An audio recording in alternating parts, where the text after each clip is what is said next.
Assalamualaikum warahmatullahi wabarakatuh. Halo semuanya, perkenalkan nama saya Desti Nur Fitri Awalia dengan NPM 222151156 dari kelas 2022D. Di sini saya akan membahas tentang UAS, filsafat, dan sejarah matematika. Silakan disimak videonya. Soal yang pertama yaitu bagaimana hubungan antara filsafat dan filsafat pendidikan serta bagaimana ciri-ciri filsafat dan filsafat pendidikan. Di sini saya akan membahas tentang bagaimana hubungan antara filsafat dan filsafat pendidikan. Hubungan antara filsafat dan filsafat pendidikan sangatlah penting. Ia menjadi dasar, arah, dan pedoman suatu sistem pendidikan. Menurut Jalaluddin dan Idi tahun 2007, filsafat pendidikan merupakan aktivitas pemikiran teratur yang menjadikan filsafat sebagai medianya untuk menyusun proses pendidikan, menyelaraskan dan mengharmoniskan serta menerangkan nilai-nilai dan tujuan yang ingin dicapai. Dalam buku Filsafat Pendidikan yang ditulis oleh Profesor Jalaluddin dan Dr. Andes Abdullah Idi, John S. Brubesin mengatakan hubungan antara filsafat dan pendidikan sangatlah dekat satu sama lain. Kekuatan hubungan filsafat dengan filsafat pendidikan dapat dirumuskan. Yang pertama, filsafat mempunyai objek yang luas. Yang pertama, filsafat mempunyai objek lebih luas, sifatnya universal. Sedangkan filsafat pendidikan objeknya terbatas dalam dunia filsafat pendidikan saja. Nah, yang kedua, filsafat hendak memberikan pengetahuan atau pendidikan atau pemahaman yang lebih mendalam dan menunjukkan sebab-sebab, tetapi yang tak begitu mendalam. Yang ketiga, filsafat memberikan sintesis kepada filsafat pendidikan yang khusus, mempersatukan dan mengkoordinasikannya. Nah, yang keempat, lapangan filsafat mungkin sama dengan lapangan filsafat pendidikan, tetapi sudut pandangnya berkelainan. Dalam menerapkan filsafat pendidikan, seorang guru sebagai pendidik, dia mengharapkan dan mempunyai hak bahwa ahli-ahli filsafat pendidikan menunjukkan dirinya pada masalah pendidikan pada umumnya serta bagaimana masalah itu mengganggu pada penyekolahan dan menyangkut masalah perumusan tujuan, kurikulum, organisasi sekolah, dan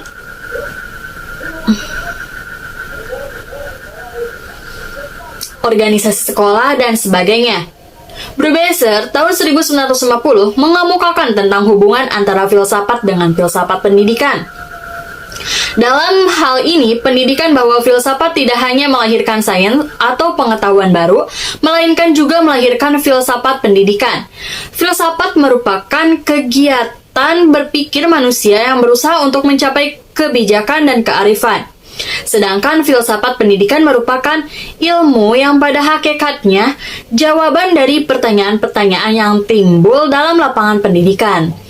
Oleh karena bersifat filosofis, dengan sendirinya filsafat pendidikan ini hakikatnya adalah penerapan dari suatu analisa filosofis terhadap lapangan pendidikan.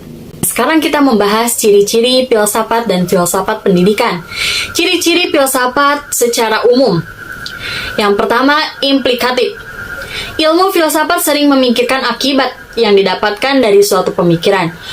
Tujuan hal tersebut supaya manusia selalu dapat melahirkan berbagai pemikiran baru yang dapat mengembangkan intelektualitas. Nah, yang kedua, memiliki sifat yang universal. Secara umum, pemikiran filsafat memang tidak ada sangkut pautnya dengan objek-objek tertentu atau cenderung bersifat universal. Contoh dari pemikiran ini seperti kebebasan, keadilan, dan moral manusia. Yang ketiga, tidak faktual. Tidak faktual dalam konteks filsafat merupakan sesuatu yang bersifat spekulatif dengan menciptakan berbagai dugaan yang logis dan masuk akal dalam menangani suatu hal yang tanpa bukti. Hal ini dikarenakan pemikiran tersebut telah melampaui batas-batas fakta ilmiah. Yang keempat, berhubungan dengan nilai. Pengertian filsafat berdasarkan pendapat C.J. Ducesi ialah upaya manusia dalam mencari pengetahuan. Upaya tersebut berupa fakta yang biasa disebut dengan penilaian. Sehingga yang dimaksud dengan penilaian di sini yaitu antara susila dan asusila, serta yang baik dengan yang buruk. Sehingga filsafat berperan sebagai penengah yang digunakan untuk mempertahankan nilai-nilai tersebut. Yang kelima adalah berhubungan dengan arti. Masih berhubungan dengan poin sebelumnya, sesuatu yang dianggap berarti pasti memiliki sebuah nilai. Karena itu, secara filsuf sering menggunakan bahasa ilmiah dan berbagai kalimat yang bersifat logis supaya ide-ide di dalamnya memiliki nilai tersendiri. Sekarang karakteristik dari filsafat pendidikan. Sejalan dengan karakteristik filsafat umum, yaitu normatif atau preskriptif dan individualistik unik. Normatif atau preskriptif bermakna bahwa filsafat menjadi panduan dalam menemukan atau melakukan apa yang ideal, yaitu apa yang dicita-citakan atau apa yang seharusnya. Filsafat pendidikan diharapkan mampu memberikan panduan kepada pendidik, pembuat kebijakan dengan pendidikan, dan pemerhati pendidikan, agar pelaksanaan pendidikan mendapatkan hasil optimal. Oleh karena itu, filsafat pendidikan menjadi satu dari beberapa landasan dalam pendidikan. Filsafat pendidikan dapat menjadi pedoman dalam perumusan teori dan praktik pendidikan, sedangkan individualistik unik berarti bahwa proses atau hasil berfilsafat para filsuf akan berbeda antara seorang filsuf dengan filsuf lainnya. Tidak ada yang paling benar ataupun salah. Hal ini berkaitan dengan keyakinan tiap filsuf pada suatu hal.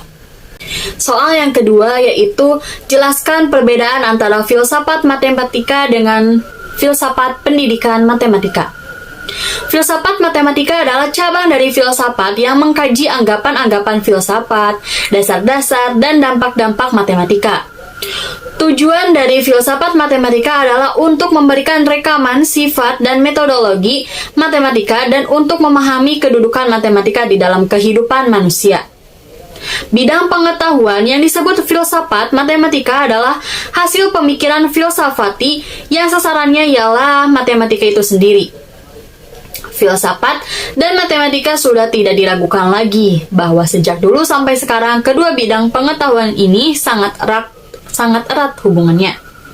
Pendapat para ahli matematika dan para filsuf mengenai apa itu filsafat matematika dapat diambil contoh dalam perumusan dari 2 buku matematika dan 2 kamus filsafat, yaitu yang pertama, filsafat matematika dapat dilukiskan sebagai suatu sudut pandang di mana bagian dan kepingan matematika dapat disusun dan dipersatukan berdasarkan asas.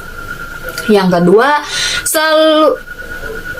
kedua, suatu filsafat matematika itu sama dengan penyusunan kumpulan pengetahuan matematika yang kacau balau, yang terhimpun selama berabad-abad dan yang diberi suatu makna tertentu. Yang ketiga, penelaahan konsep-konsep pembenaran terhadap asas-asas yang digunakan dalam matematika. Dan yang keempat, menelaah tentang konsep-konsep dan sistem-sistem yang terdapat dalam matematika dan mengenai pembenaran terhadap pernyataan matematika. Pendidikan matematika yang dalam konteks ini disebut dengan matematika sekolah adalah matematika yang umumnya diajarkan di jenjang pendidikan formal dari SD sampai dengan tingkat SMA. Tidak termasuk tingkat perguruan tinggi karena di perguruan tinggi matematika didefinisikan dalam konteks matematika sebagai ilmu, yaitu matematika murni.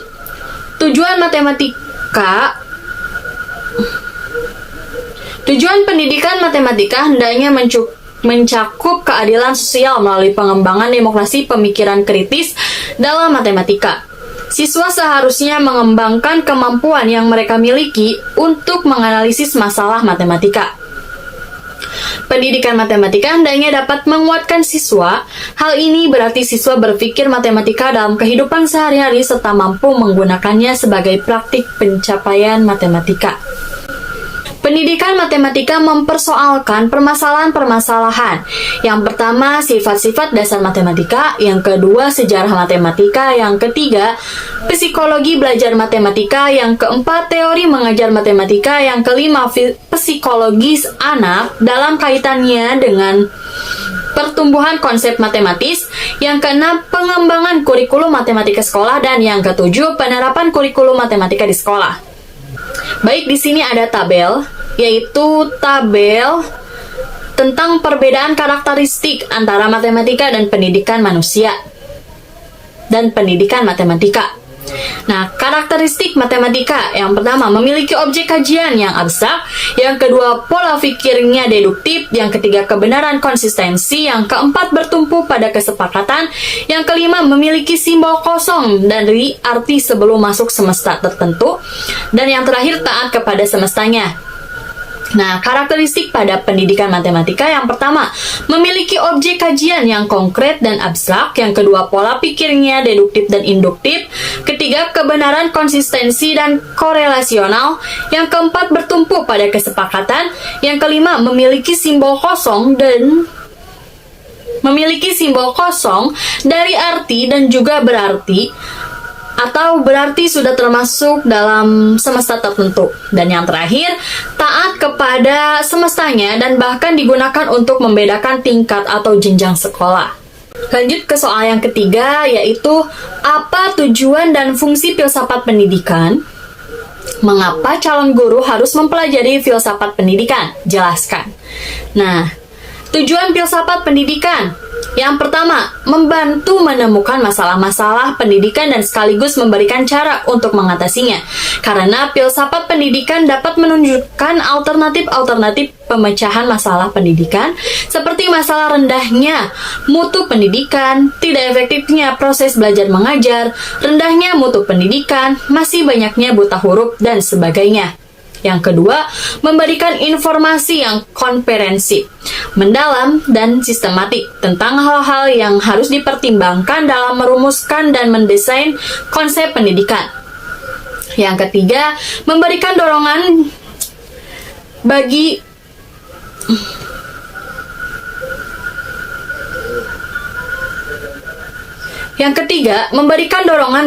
dilakukannya aktivitas pendidikan yang disebabkan karena memiliki pengetahuan tentang sesuatu yang sistematik, mendalam, dan komprehensif tentang masalah-masalah yang berkaitan dengan pendidikan. Nah, dan yang terakhir, memberikan informasi tentang proses pendidikan. Misalnya, bermutu atau tidaknya pendidikan tersebut, tercapai tidaknya tujuan pendidikan yang tetapkan, serta berbagai kelemahan lainnya. Lanjut, fungsi filsafat pendidikan. Ada 4 fungsi. Yang pertama, fungsi spekulatif, yaitu berusaha untuk mengerti keseluruhan persoalan pendidikan dan mencoba merumuskannya dalam satu gambaran pokok sebagai pelengkap bagi data-data yang telah ada dari segi ilmiah. Yang kedua, fungsi normatif, yaitu menentukan arah dan maksud pendidikan. Terlihat dari adanya rumusan visi, misi, dan tujuan pendidikan. Yang ketiga, fungsi kritik, yaitu memberikan dasar bagi pengertian kritis dan rasional dalam mempertimbangkan dan menafsirkan data-data ilmiah. Dan yang terakhir, fungsi teoretis, memberikan prinsip-prinsip umum bagi suatu kegiatan praktik dalam dunia pendidikan. Nah, berdasarkan tujuan dan manfaat tersebut, maka filsafat pendidikan memiliki fungsi spekulatif, normatif, kritik, dan teoretis. Dengan berbagai fungsinya yang demikian besar itu, maka setiap pendidikan baik secara teoretis maupun praktis mengharuskan bantuan filsafat pendidikan. Lalu, mengapa sih calon guru harus mempelajari filsafat pendidikan? Nah, bagi guru dan pendidik pada umumnya, filsafat pendidikan itu sangat perlu karena tindakan-tindakannya mendidik dan mengajar akan selalu dipengaruhi oleh filsafat hidupnya dan oleh filsafat pendidikan yang dianutnya. Filsafat pendidikan akan berarah kepada perbuatannya dipengaruhi oleh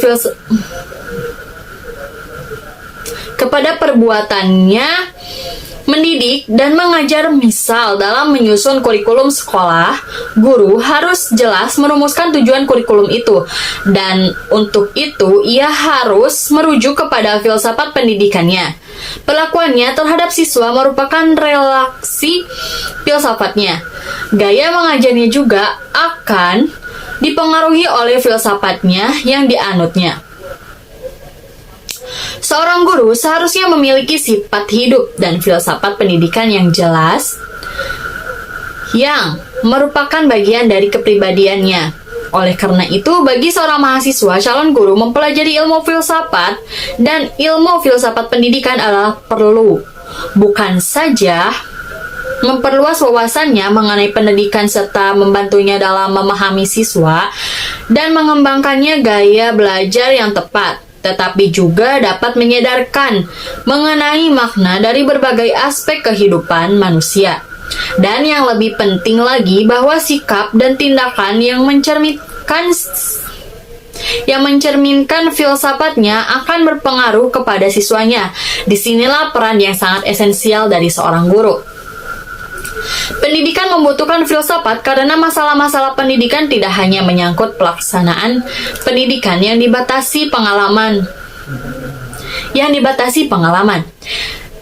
tetapi masalah-masalah yang lebih luas, lebih dalam, serta lebih kompleks yang tidak dibatasi pengalaman maupun fakta-fakta pendidikan dan tidak memungkinkan dapat dijangkau oleh sains pendidikan.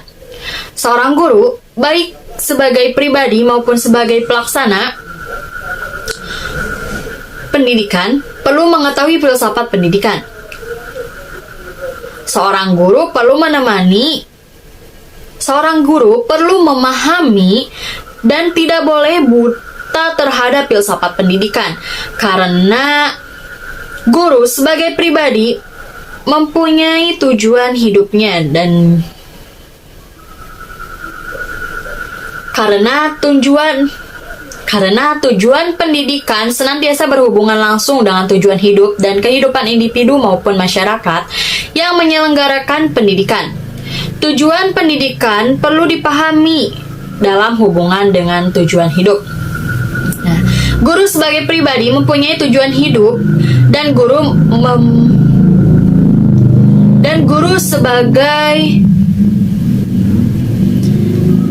sebagai warga masyarakat mempunyai tujuan hidup bersama.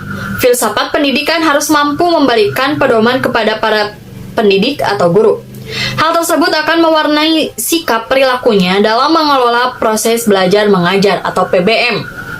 Selain itu, pemahaman filsafat pendidikan akan menjauhkan mereka dari perbuatan meraba-raba, mencoba-coba tanpa rencana dalam menyelesaikan masalah-masalah pendidikan. Peran filsafat pendidikan bagi guru. Dengan filsafat, metafikasi guru mengetahui hakikat manusia, khususnya anak, sehingga tahu bagaimana cara memperlakukannya dan berguna untuk mengetahui tujuan pendidikan. Dengan filsafat epistemologi, guru mengetahui apa yang harus diberikan kepada siswa, bagaimana cara memperoleh pengetahuan, dan bagaimana cara menyampaikan pengetahuan tersebut. Dengan pengetahuan tersebut, yang menentukan filsafat pendidikan seorang guru adalah seperangkat keyakinan yang dimiliki dan berhubungan kuat dengan perilaku guru, yaitu keyakinan mengenai pengajaran dan pembelajaran siswa, pengetahuan dan apa yang perlu diketahui. Filsafat pendidikan terdiri dari apa yang diyakini seorang guru mengenai pendidikan, atau merupakan kumpulan prinsip yang membimbing tindakan profesional guru. Setiap guru, baik mengetahui atau tidak, memiliki suatu filsafat pendidikan, yaitu seperangkat keyakinan mengenai bagaimana manusia belajar dan tumbuh, serta apa yang harus manusia pelajari agar dapat tinggal dalam kehidupan yang baik. Filsafat pendidikan secara vital juga berhubungan dengan pengembangan semua aspek pengajaran. Dengan menempatkan filsafat pendidikan pada tataran praktis, para guru sekolah dasar dapat menemukan berbagai pemecahan permasalahan pendidikan. Soal yang keempat yaitu mengapa harus belajar filsafat matematika, dan jelaskan setiap aliran filsafat matematika. Mengapa sih harus belajar filsafat matematika? Karena filsafat matematika adalah segenap pemikiran reflektif terhadap persoalan-persoalan mengenai segala hal yang menyangkut landasan matematika, serta hubungan matematika dengan segala segi di kehidupan manusia. Landasan itu mencakup berbagai konsep pangkat, anggapan dasar, asal permulaan, struktur teoretis, dan ukuran kebenaran. Filsafat matematika juga merupakan cabang dari filsafat yang mengkaji anggapan-anggapan filsafat, dasar-dasar, dan dampak-dampak matematika. Dan filsafat matematika juga memiliki tujuan, yaitu untuk memberikan rekaman sifat dan metodologi matematika dan untuk memahami kedudukan matematika di dalam kehidupan manusia. Sifat logis dan terstruktur dari matematika itu tersendiri membuat pengkajian ini meluas dan unik di antara mitra-mitra bahasan filsafat lainnya. Aliran filsafat matematika. Para ahli banyak berbeda pendapat tentang pemikiran filsafat dan matematika. Pemikiran tentang matematika diwarnai dengan perdebatan sengit antara ahli matematika yang satu dengan ahli matematika lainnya. Karena adanya perdebatan ini, seolah-olah para ahli terkoak-koak menurut kelompoknya masing-masing berdasarkan sudut pandang dan ide yang dikeluarkannya. Sumaryono tahun 2004 menjelaskan bahwa secara umum terdapat 3 aliran besar yang mempengaruhi perkembangan matematika, termasuk perkembangan pendidikan matematika, yaitu yang pertama, aliran logikalisme atau logisme.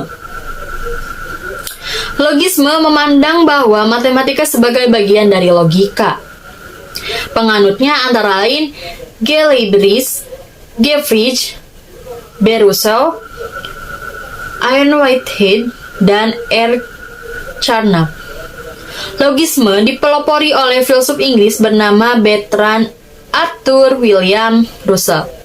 Menerima logisme adalah yang paling jelas pernyataan penting yang dikemukakannya, yaitu semua konsep matematika secara mutlak dapat disederhanakan pada konsep logika, dan semua kebenaran matematika dapat dibuktikan dari aksioma dan aturan melalui penarikan kesimpulan secara logika semata. Dengan demikian, logika ada beberapa keberatan terhadap logika dan matematika merupakan bidang yang sama karena seluruh konsep dan dalil matematika dapat diturunkan dari logika. Ada beberapa keberatan terhadap logisme, antara lain yang pertama, bahwa pernyataan matematika sebagai implikasi pernyataan sebelumnya. Dengan demikian, kebenaran aksioma sebelumnya memerlukan eksplorasi tanpa menyatakan benar atau salah. Hal ini mengarah pada kekeliruan karena tidak semua kebenaran matematika dapat dinyatakan sebagai pernyataan implikasi.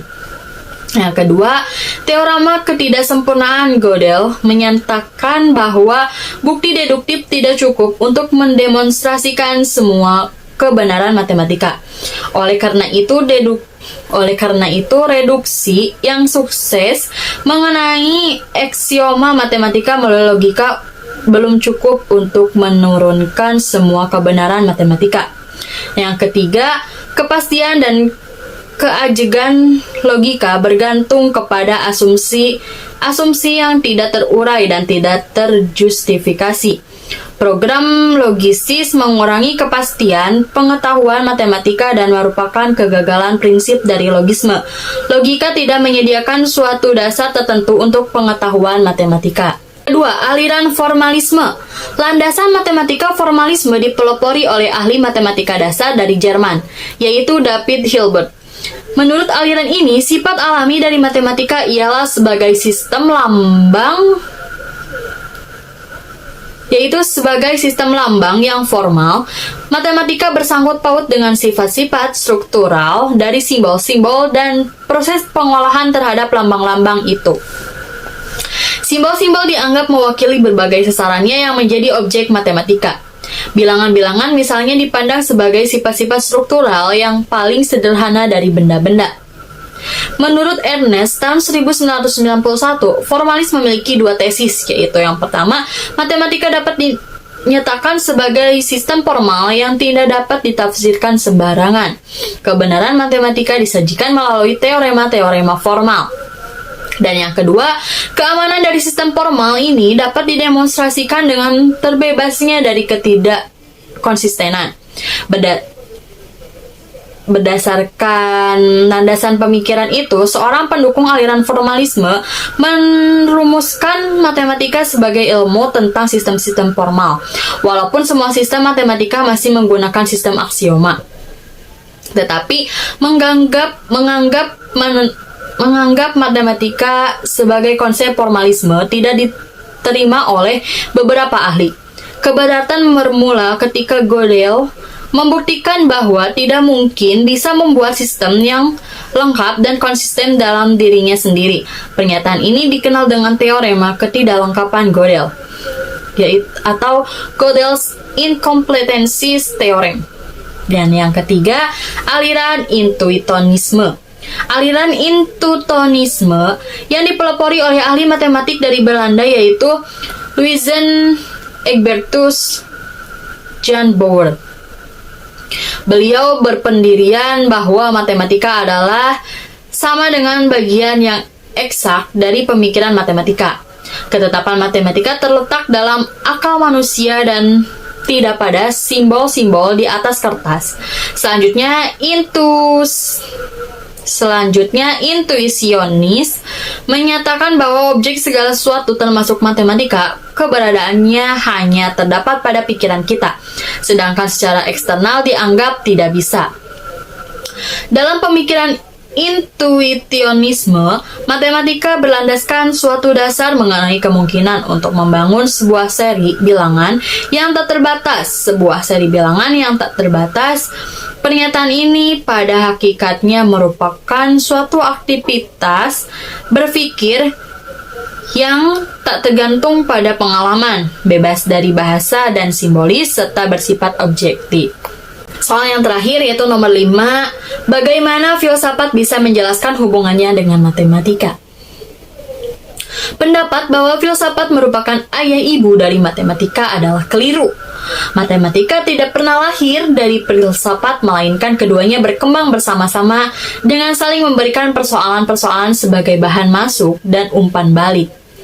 Dalam lintasan sejarah, kedua saudari kembar filsafat dan matematika itu selanjutnya tumbuh bersama-sama di bawah asuhan filsuf yang juga ahli matematika, Pythagoras, yaitu pada tahun 572 sampai 497 sebelum Masehi. Filsafat dan matematika memiliki hubungan yang erat. Antara lain, yang pertama, filsafat dan geometri, suatu cabang matematika, lahir pada masa yang sama, di tempat yang sama, dan dari ayah yang tunggal, yakni sekitar 640 sampai 546 sebelum Masehi, di Miletus, yaitu terletak di pantai barat negara Turki sekarang, dan dari pikiran seorang bernama Thales. Yang kedua, matematika tidak pernah lahir dari filsafat, melainkan keduanya berkembang bersama-sama dengan saling memberikan persoalan-persoalan sebagai bahan masuk dan umpan balik. Dan yang ketiga, adanya hubungan timbal balik dan saling pengaruh antara filsafat dan matematika dipacu pula oleh filsuf Zeno dari Elea. Zeno memperbincangkan paradoks-paradoks yang bertalian dengan pengertian-pengertian gerak, waktu, dan ruang yang kemudian selama berabad-abad membingungkan para filsuf dan ahli matematik. Demikianlah sejak permulaan sampai sekarang, filsafat dan matematika terus-menerus saling mempengaruhi.